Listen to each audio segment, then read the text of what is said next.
Assalamualaikum warahmatullahi wabarakatuh. Halo, saya Deni Satriandini, mahasiswa program studi Pendidikan Agama Islam semester 3, Fakultas Tarbiyah dan Ilmu Keguruan, Universitas Islam Negeri Sultan Haji Muhammad Idris Samarinda. Pada kesempatan kali ini, kita akan belajar bersama-sama mengenai pemikiran pendidikan Islam menurut Abdul Karim Amrullah. Biografi Abdul Karim Amrullah. Syekh Abdul Karim Amrullah merupakan seorang ulama besar di Minangkabau yang dikenal tidak hanya sebagai pendidik tetapi juga sebagai orator dan penulis. Nama panggilan beliau adalah Haji Rasul. Beliau adalah ayah kandung dari Buya Hamka atau Haji Abdul Karim Malik Amrullah. Beliau juga mendapat panggilan Inyak Dokter, yaitu sebuah julukan terakhir yang berhasil diperoleh karena gelar doktor honoris causa dari Mesir. Syekh Abdul Karim Amrullah lahir pada tanggal 10 Februari 1879 atau 17 Safar 1296 Hijriah di Kepala Kebun Jorong Betung Panjang, Negeri Sungai Batam Maninjau dalam Luhak Agam, Sumatera Barat. Abdul Karim Amrullah meninggal dunia pada 2 Juni 1945 di Jakarta. Abdul Karim Amrullah dalam pendidikan. Pada abad ke-20, Minangkabau menjadi salah satu wilayah yang pertama ada di Indonesia yang mengalami modernisasi dalam hal pendidikan, terutama dalam pendidikan Islam. Lembaga surau atau lembaga pendidikan tradisional terjadi perubahan, yakni menjadikan lembaga yang baru dan prosesnya berjalan cepat disebabkan adanya para ulama pembaharu yang ada di Minangkabau. Perubahan tersebut khususnya penggunaan sistem klasikal dan perjenjangan pada lembaga pendidikan dengan bentuk dan nama yang berbeda, yaitu ada sekolah madrasah adabiyah, madrasah school, diniyah school, madrasah al-Qur'aniyah, Sumatera Tawalib, Persatuan Guru Agama Islam, dan madrasah tarbiyah Islamiyah.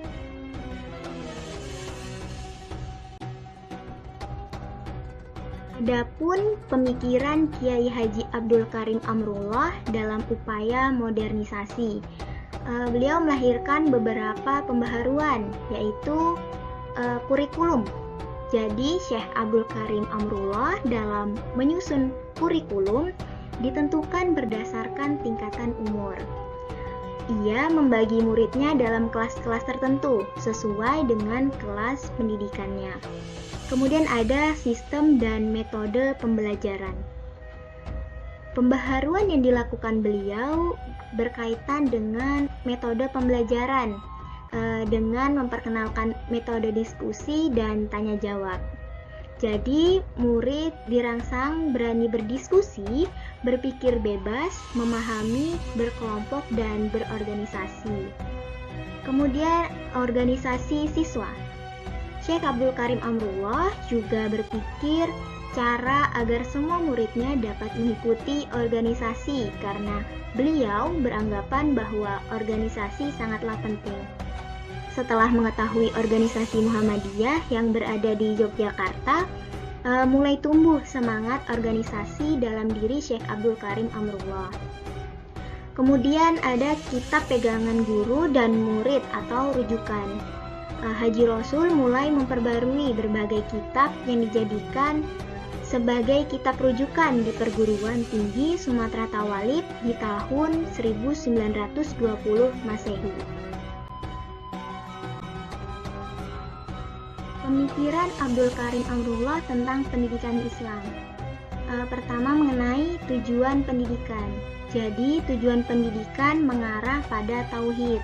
Hal ini sesuai dengan tujuan pendidikan Islam yang berorientasi pada pembentukan konsepsi tauhid pada masing-masing individu muslim.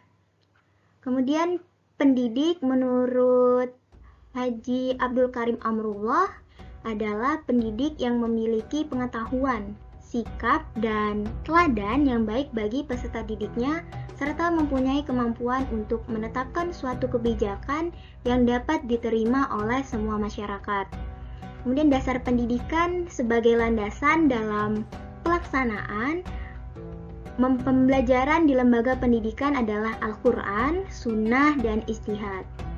Peserta didik menurut Haji Abdul Karim Amrullah menekankan pentingnya akhlak bagi peserta didik dalam menuntut ilmu. Karya-karya Abdul Karim Amrullah. Pertama ada Amdatul Anam fi Ilmil Kalam tahun 1908. Kemudian ada Qati'u Rihabil Muhyiddin tahun 1910 tentang membantah tarekat Naqsyabandiyah. Kemudian Sulamul Usul tahun 1914 tentang usul fikih. Dinullah tahun 1918 tentang pelajaran agama di normal school. Al-Burhan tahun 1922 tentang tafsir juz amma. Kitabur Rahmah tahun 1922 tentang puasa menurut 4 mazhab. Al-Haulus Sahih tahun 1923 tentang bantahan atas Ahmadiyah. Cermin Terus tahun 1928 tentang sanggahan pada beberapa amal Muhammadiyah. An-Nida tahun 1928 tentang menerangkan wajibnya sholat jamaah. Pedoman Guru tahun 1930 tentang membela Muhammadiyah. Al-Faraid tahun 1932 tentang tuntunan pembagian waris. Al-Basyair tahun 1938 tentang mempertahankan pelita. Dan masih banyak lagi karya-karya dari Abdul Karim Amrullah. Mungkin itu saja yang dapat saya sampaikan. Semoga dapat bermanfaat untuk kita semua. Sekian dari saya. Mohon maaf jika dalam penyampaian terdapat kesalahan. Wallahul muwaffiq ila aqwamit thoriq. Wassalamualaikum warahmatullahi wabarakatuh.